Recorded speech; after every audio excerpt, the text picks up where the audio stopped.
Hi, I'm Abyss. Today, I'm going to tell you my story. But before I continue, please share, and subscribe to hear more stories like this. My name is Abyss Townsend, and I spent 15 years building a life with a woman who would eventually destroy everything I'd worked for with nothing but carefully crafted lies. This is the story of how my ex-wife turned my children against me, and how those same children only remembered I existed when they needed something I could provide. I met Venetia when we were both 23, working at the same marketing firm in downtown Seattle. She was beautiful, charming, and had this way of making you feel like you were the only person in the room. We dated for a year before I proposed, got married in a small ceremony, and started building what I thought would be our forever. I was naive enough to believe that love and good intentions were enough to make a marriage work. We had 3 kids together.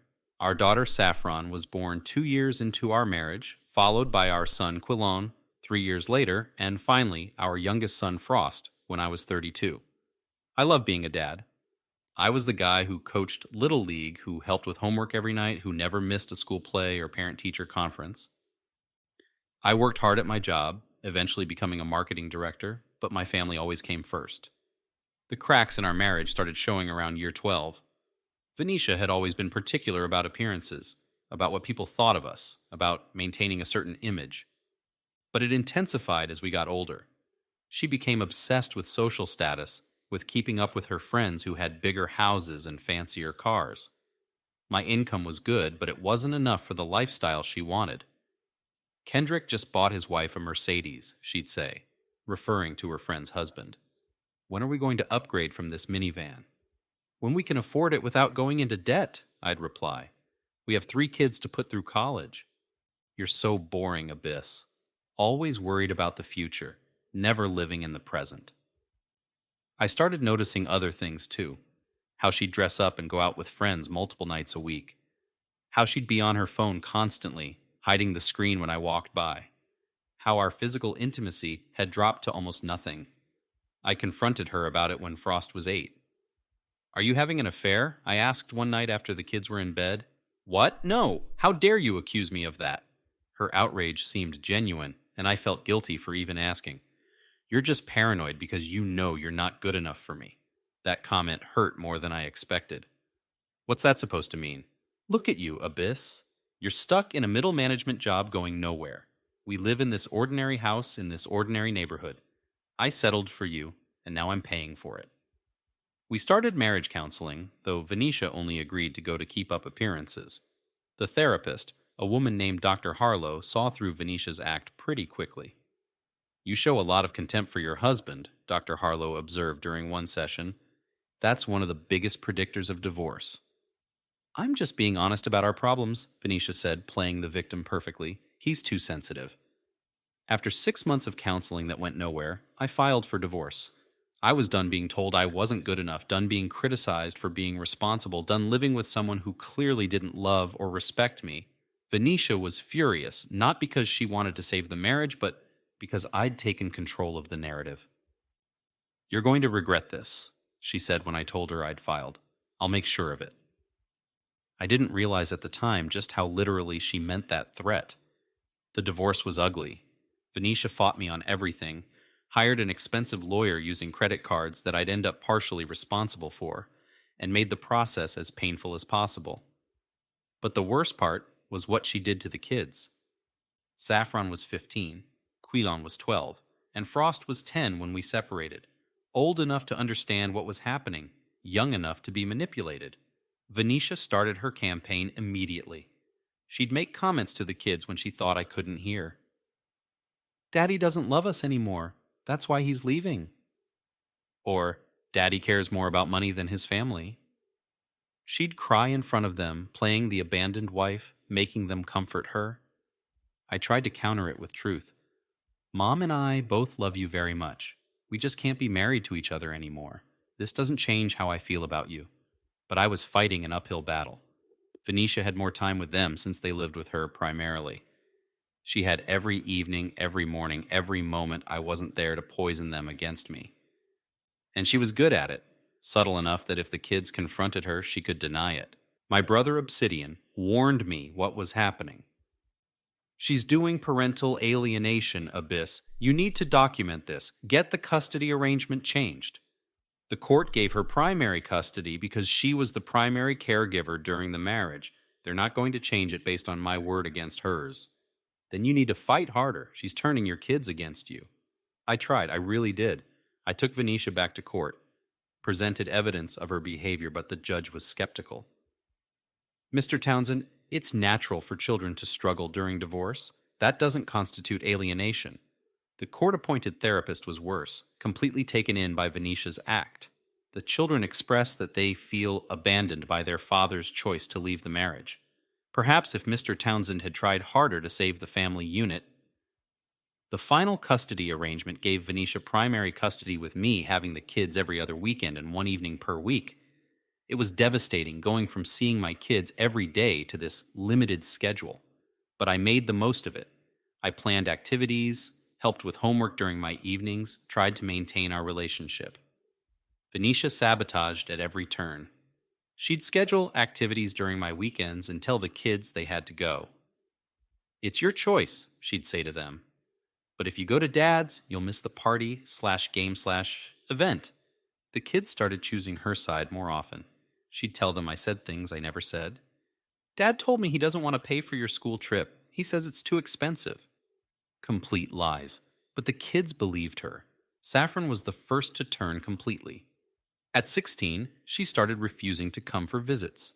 I don't want to see you, she said on the phone when I called to confirm pickup. You destroyed our family. Saffron, that's not what happened. Your mom and I both... Don't talk about Mom. She's the one who's been there for us. You just left because you were selfish. That's not true. I filed for divorce because our marriage was unhealthy, but I never left you kids. Whatever, I'm not coming over anymore. Venetia's response when I called her about it?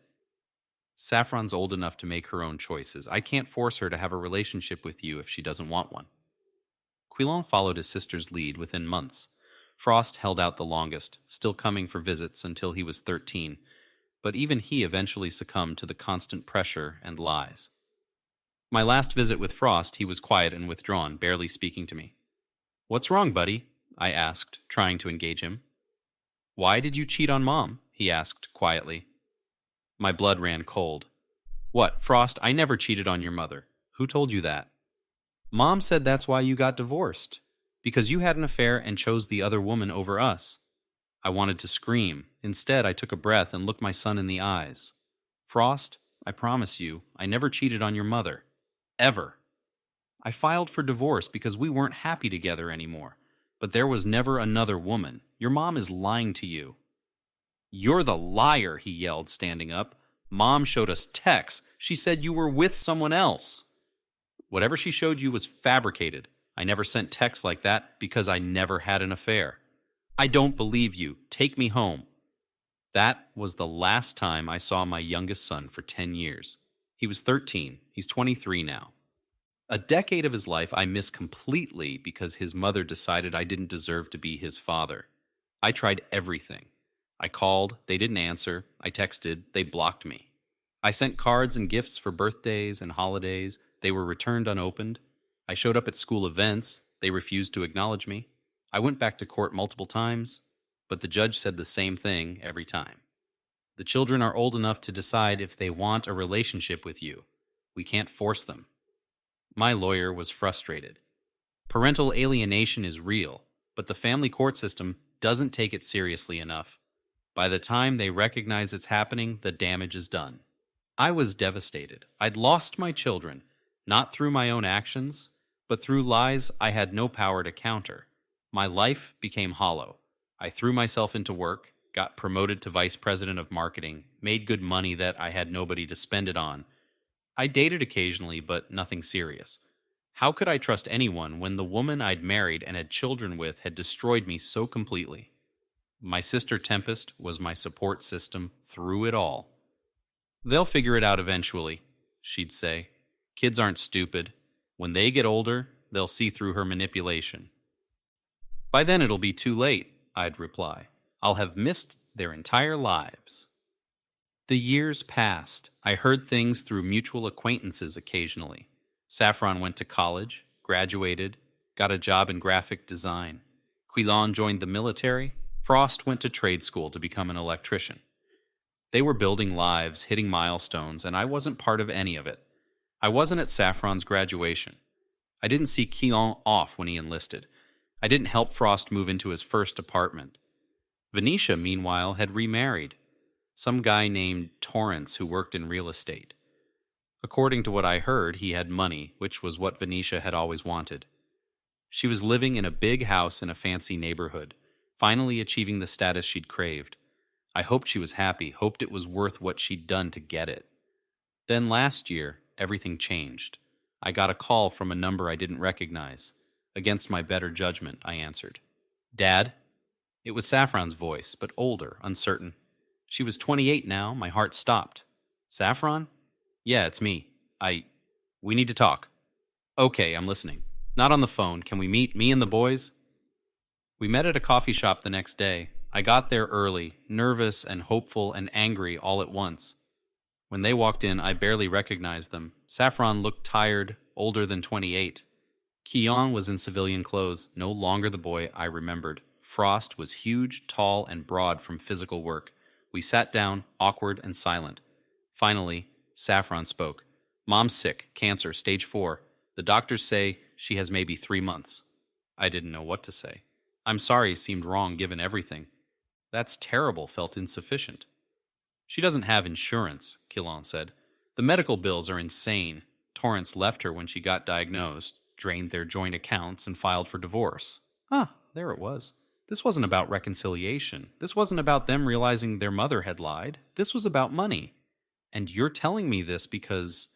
I kept my voice neutral. Frost shifted uncomfortably. We need help with the bills and the funeral costs when the time comes. 10 years. 10 years of silence, of returned cards, of blocked numbers and refused visits, and now they showed up needing money? Dad, we need to talk. Mom's medical bills, we can't afford the funeral. So after 10 years of nothing, you call me for money? Please, we're family. We need your help. I stopped being family to you the day you believed her lies over my truth. The silence that followed was heavy. Saffron's eyes filled with tears. We were kids, Dad. We didn't know what to believe. You were 15, Saffron, 15, 16, 17, 18. You were old enough to hear both sides. But you chose to believe I was a monster who abandoned you rather than consider that maybe your mother wasn't telling the truth. She's our mom, Quilon said defensively. We trusted her. And I'm your father. Where was your trust in me? None of them had an answer for that. I looked at each of them, these strangers who used to be my children. Let me tell you what the last 10 years have been like for me. I worked my way up to VP at my company. I make very good money. I bought a house on the lake. I dated, traveled, built a life. And every single day, I thought about you three. Every birthday, every holiday, every milestone I knew you were hitting, I grieved for you like you died because that's what it felt like. Dad, Frost started, I'm not done. Your mother lied to you. She told you I cheated, but I never did. She told you I abandoned you, but I fought for custody. She told you I didn't care, but I showed up to every school event even when you ignored me. She systematically destroyed your relationship with me because she was angry that I left her, and you all bought it without question. Saffron was crying openly now. We didn't know. You didn't want to know. It was easier to have me be the villain than to admit your mother was manipulative and cruel. And now that she's dying, now that her latest husband left her, now that you need money, suddenly you remember I exist. We're sorry, Quilon said. We should have questioned things. We should have tried to have a relationship with you. Yes, you should have, but you didn't? Then now you want me to what? Pay for the medical care of the woman who stole 10 years of my life? Fund a funeral for someone who made it her mission to destroy me?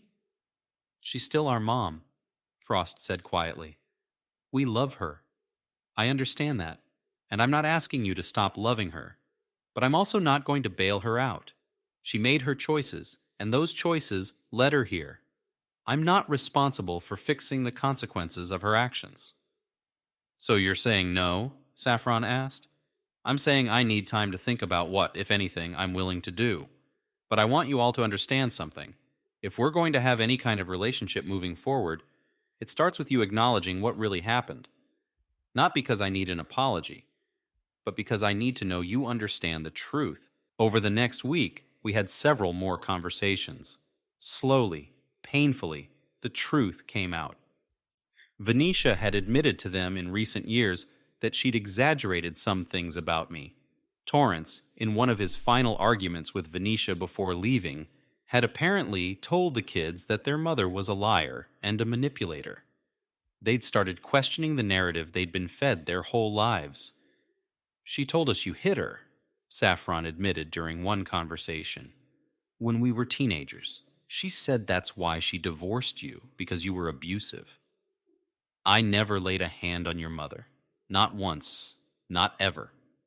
"I know that now. Tempest told us the truth when we reached out to her. She showed us the court documents, the therapy notes, everything. Mom lied about so much." Venetia died 6 weeks after that first coffee shop meeting. I didn't pay for her medical care or her funeral. Her sister ended up covering the funeral costs. I sent flowers, appropriate and impersonal. I didn't attend the service. My relationship with my kids is complicated now. They want to rebuild, to make up for lost time. Saffron calls regularly, trying to share the parts of her life I missed. Keelan comes over for dinner sometimes, awkward and trying too hard. Frost is the most distant, still processing everything. But it's not the same. It can't be. I missed Saffron's wedding, her first pregnancy announcement, her miscarriage, her career struggles. I missed Quilon's deployment, his near-death experience in combat, his PTSD recovery. I missed Frost's first serious relationship, his apprenticeship, buying his first truck. Those experiences shaped who they became, and I wasn't there for any of it. They want forgiveness, but I'm not sure I can give it. Not fully, because it's not just about the 10 years they were gone. It's about the choice they made to believe the worst of me without question. It's about how quickly they abandoned me when things got hard. It's about how they only came back when they needed something. I see them now. I'm trying to build something new. But the relationship we had when they were children, that unconditional love and trust, that's gone. They killed it when they chose their mother's lies over their father's truth, and you can't resurrect what's already dead. You can only build something new from the ruins and hope it's strong enough to survive. My children abandoned me for a decade based on lies, then came back when it was convenient for them. That's not a relationship that gets fixed with a few apologies and awkward dinners. That's damage that leaves permanent scars. If your adult children who'd abandoned you based on lies suddenly reached out after years of silence because they needed financial help, would you give them another chance or protect yourself from further hurt?